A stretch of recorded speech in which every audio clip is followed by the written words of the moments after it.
रूस के साथ युद्ध में शामिल यूक्रेन के सहयोगी नेटो देश काफी कंफ्यूज लगते हैं। नेटो देशों की तरफ से अलग अलग समय में अलग अलग बयान आते हैं और यही वजह है कि यूक्रेन की मदद में नेटो देशों का मजबूत सहयोग नहीं दिखता, जिसका खामियाजा यूक्रेन भुगत रहा है और रूस इस अवसर का फायदा उठा रहा है। दरअसल नेटो देश न तो खुलकर यूक्रेन की मदद के लिए लामबंद हो रहे हैं और न ही मदद से पीछे हटने की घोषणा कर रहे हैं, लेकिन समय समय पर वो दबी जुबान में यूक्रेन की मदद से पीछे हटने की अपनी मजबूरियां गिनाते रहते हैं। जर्मनी और पोलैंड के बाद अब एक अन्य नेटो देश हंगरी ने यूक्रेन की मदद का विरोध किया है।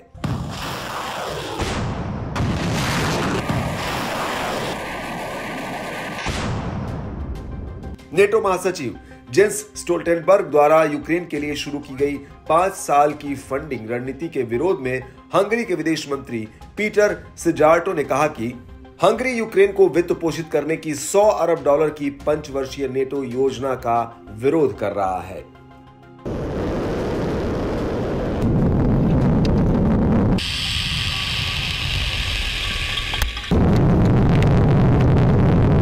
मंत्री ने ये बात पेरिस में आर्थिक सहयोग और विकास संगठन OECD देशों की मंत्री स्तरीय बैठक के लिए जाने से पहले गुरुवार को कही।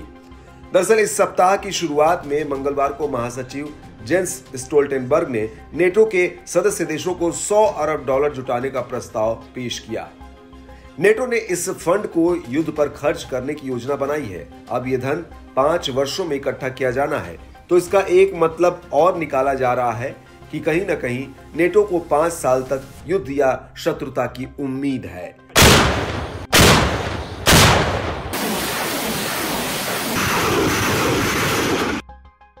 इस पर सिजार्टो का कहना है कि हंगरी इस पहल का विरोध करेगा और यूक्रेन को हथियार देने या उसके सैनिकों को ट्रेनिंग देने में शामिल नहीं होगा।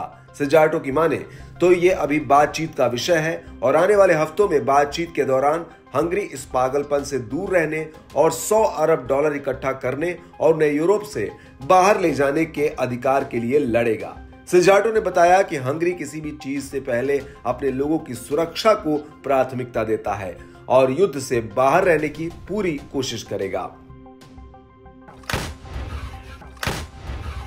हंगरी की राय यह है कि युद्ध को केवल बातचीत के जरिए ही हल किया जा सकता है। सिजार्टो ने यह भी आग्रह किया कि यूरोप में युद्ध के इस पागलपन को रोका जाना चाहिए। उन्होंने कहा कि हम नए विश्व युद्ध के खतरे और परमाणु युद्ध की तैयारियों को नजरअंदाज नहीं कर सकते। हंगरी ने नेटो में यूक्रेन को शामिल किए जाने का भी सार्वजनिक रूप से विरोध किया है, जबकि नेटो में शामिल होना लंबे समय से यूक्रेनी नेतृत्व के प्रमुख लक्ष्यों में से एक रहा है।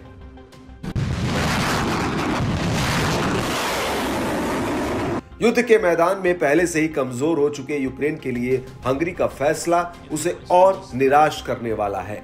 हालांकि उसे हाल ही में अमेरिकी मदद की मंजूरी मिल गई है, लेकिन बड़ा सवाल यह भी है कि यूक्रेन उस मदद के भरोसे कब तक रूस का मुकाबला कर पाएगा, क्योंकि यूक्रेन को सैन्य हथियारों के साथ ही सैनिकों की भी भारी जरूरत है।